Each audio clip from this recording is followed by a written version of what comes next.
আসসালামু আলাইকুম। আজ বুধবার 13 নভেম্বর 2024। দর্পণ টিভি ইউকে লন্ডন স্টুডিও থেকে সবাইকে স্বাগত। লন্ডনে human rights and peace for Bangladesh ইউকের উদ্যোগে উসমানী বিমানবন্দরকে পূর্ণাঙ্গ আন্তর্জাতিক বিমানবন্দর করার দাবিতে যুক্তরাজ্যে বাংলাদেশের কমিউনিটি নেতৃবৃন্দকে নিয়ে পরামর্শ সভা অনুষ্ঠিত। গত 11 নভেম্বর সোমবার মানবাধিকার সংগঠন human rights and peace for Bangladesh UK HRPB এর উদ্যোগে সিলেট উসমানী বিমানবন্দরকে পূর্ণাঙ্গ আন্তর্জাতিক বিমানবন্দরে রূপান্তরিত করে অন্যান্য এয়ারলাইন্স অবতরণের সুযোগ দানের দাবিতে consultation with UK community leaders শীর্ষক এক বিশেষ পরামর্শ সভার আয়োজন করা হয়। ইস্ট লন্ডনের দর্পণ মিডিয়া সেন্টারে সংগঠনের সভাপতি সাংবাদিক রহমত আলীর সভাপতিত্বে অনুষ্ঠিত সভায় বিপুল সংখ্যক কমিউনিটি নেতৃবৃন্দ উপস্থিত থেকে উক্ত বিমানবন্দরকে পূর্ণাঙ্গ আন্তর্জাতিককরণের ব্যাপারে তাদের জোরালো বক্তব্য উপস্থাপন করেন।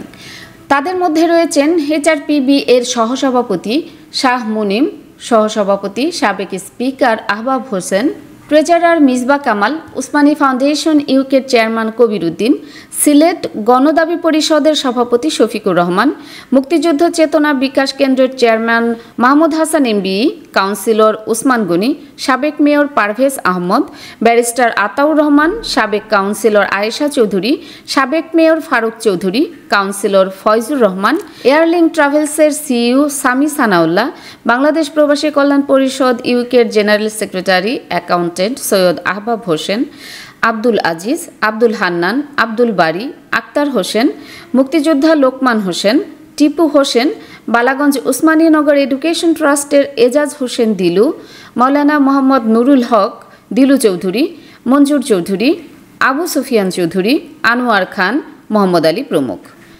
অনুষ্ঠানটি পরিচালনা করেন সংগঠনের সহ আইন বিষয়ক সম্পাদক সলিসিটর ইয়াউর উদ্দিন ও সহ সাধারণ সম্পাদক আবুল হোসেন।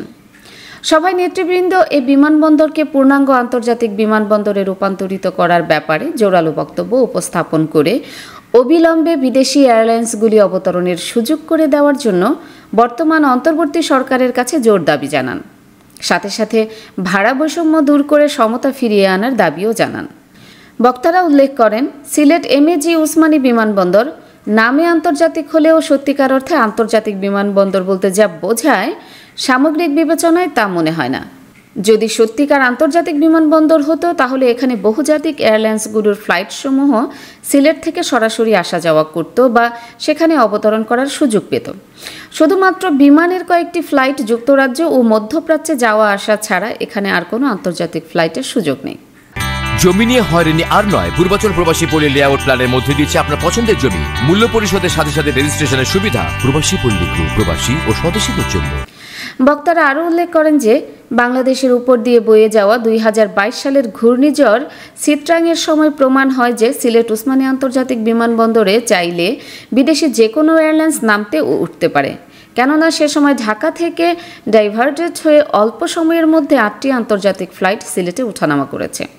এতে স্পষ্ট প্রতীয়মান হয় যে বহুজাতিক বা আন্তর্জাতিক যে কোনো ফ্লাইট উসমানী আন্তর্জাতিক বিমানবন্দরে অবতরণ করতে সক্ষম। কিন্তু একটি বিশেষ মহলের বিদ্বেষী মনোভাবের কারণে এ বিমানবন্দর সত্যিকার অর্থে ও পূর্ণাঙ্গভাবে আন্তর্জাতিক বিমানবন্দর হয়ে উঠছে না। এর ফলে ব্রিটেন থেকে যাত্রীদের বাধ্য হয়ে চড়া দামে শুধুমাত্র বাংলাদেশ বিমানের টিকিট কিনে সিলেটে যেতে হচ্ছে। কাতার বা টার্কিশ এয়ারলাইন্সে যেখানে 500 বা 600 পাউন্ডে লন্ডন থেকে ঢাকা যাতায়াত করা যায়, সেখানে বিমানে লন্ডন থেকে সিলেটে ডাইরেক্ট ফ্লাইটে যেতে গুনতে হয় 1000 পাউন্ড থেকে 1400 পাউন্ড পর্যন্ত, অর্থাৎ দ্বিগুণ বা দ্বিগুণের কাছাকাছি। আশ্চর্যের বিষয় হচ্ছে ইংল্যান্ড থেকে বিমান প্রথমে সিলেটে যায়, এরপর যায় ঢাকা। এখানেও ঢাকা থেকে সিলেটের ভাড়া 200 থেকে 300 পাউন্ড রহস্যজনক কারণে নেওয়া হয়। সভায় উপস্থিত বক্তাদের অভিমত, পূর্ণাঙ্গ ও সত্যিকার অর্থে উসমানী বিমানবন্দর আন্তর্জাতিক হলে এখানে ব্যবসা বাণিজ্য, পর্যটন ক্ষেত্রে অপার সম্ভাবনার দ্বার উন্মোচিত হতে পারে। তাছাড়া হোটেল ব্যবসা ও চাকুরির ক্ষেত্রেও আরও বেশি সুযোগ সৃষ্টি হওয়ার সম্ভাবনা রয়েছে। উক্ত সভায় আলোচিত অন্যান্য দাবিগুলোর মধ্যে ছিল মুক্তিযুদ্ধের কমান্ডার ইন চিফ জেনারেল উসমানীকে যথাযথ মূল্যায়ন করা, প্রবাসীদের জন্য স্বতন্ত্র ট্রাইব্যুনাল গঠন, দেশের অন্তর্বর্তী সরকারের 5 ভাগ ও জাতীয় সংসদে 10 ভাগ প্রবাসী প্রতিনিধি সংরক্ষণ রাখা প্রভৃতি। উল্লেখ্য, এ সভায় উত্থাপিত দাবিগুলি বাংলাদেশের বর্তমান অন্তর্বর্তী সরকারের সংশ্লিষ্ট বিভাগে পাঠানো হবে বলে উদ্যোক্তাদের পক্ষ থেকে জানানো হয়েছে। উক্ত সভায় সংগঠনের সাবেক সহসভাপতি এলাইস মিয়া মতিন ও নসির মিয়ার মৃত্যুতে গভীর শোক প্রকাশ করা হয় এবং HRPB এর কেন্দ্রীয় প্রেসিডেন্ট অ্যাডভোকেট মঞ্জিল মোর্শেদের অসুস্থতার জন্য দোয়া করা হয়।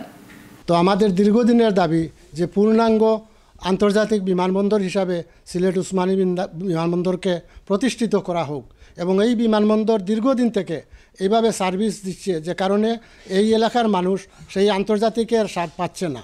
আমরা চাই যে আন্তর্জাতিক হলে এখানে বিদেশি বিমান অন্যান্য এয়ারলাইন্সের বিমান আসবে, তখন এর ভাড়া আরও কমবে এবং এই ভাড়ায় আমরা যেতে পারবো সহজে সিলেটে, অন্যান্য দেশের লোকজনও সেখানে যেতে পারবে।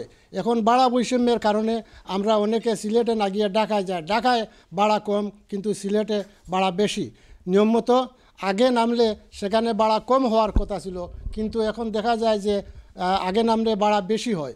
এই বৈষম্যর অবসান চাই আমরা, আর এই বৈষম্যের অবসান হবে একমাত্র যদি পূর্ণাঙ্গভাবে আন্তর্জাতিক বিমানবন্দর করা হয়, অন্যান্য বিমান যদি এখানে আসে এবং অন্যান্য বিমান যদি সার্ভিস দেয়, অন্যান্য দেশের লোকজনও আসবে, সিলেটের ব্যবসা বাণিজ্য বাড়বে, সিলেটের প্রাকৃতিক সৌন্দর্য অন্যান্য দেশের মানুষ দেখতে পারবে।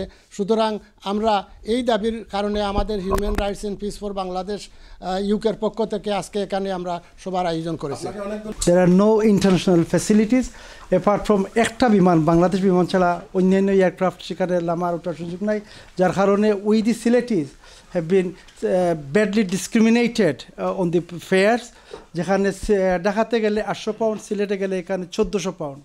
তো এই বৈষম্যটা, এই ডিসক্রিমিনেশনসটা we would like to see an end to it and we demand immediate fully status upgraded airport at Sylhet. সিলেটে আমাদের 50 লক্ষ প্রবাসী, এই 50 লক্ষ প্রবাসীদেরকে আমরা সিলেটের কোনো ধরনের ফ্যাসিলিটিস দিতে পারতেছি না। Sylhet has been deprived of economically.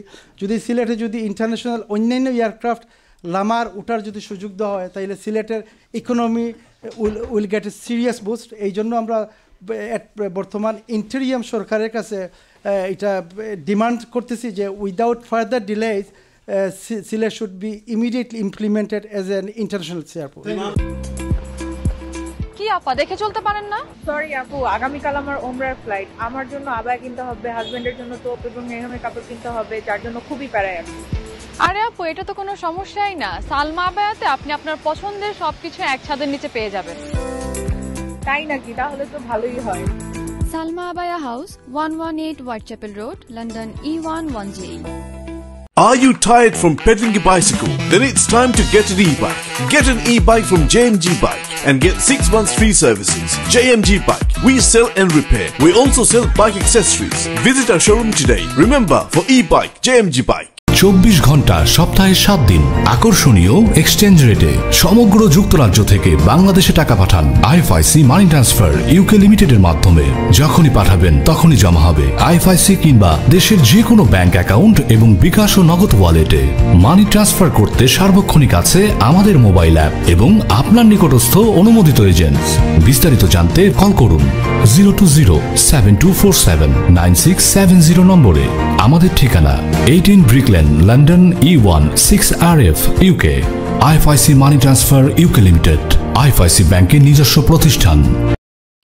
সুপ্রিয় দর্শক, এতক্ষণ আমাদের সঙ্গে থাকার জন্য ধন্যবাদ। আশা করছি দর্পণ টিভি UK ফেসবুক পেজটি লাইক, কমেন্ট ও ফলো করে আমাদের সাথেই থাকবেন। আল্লাহ হাফেজ।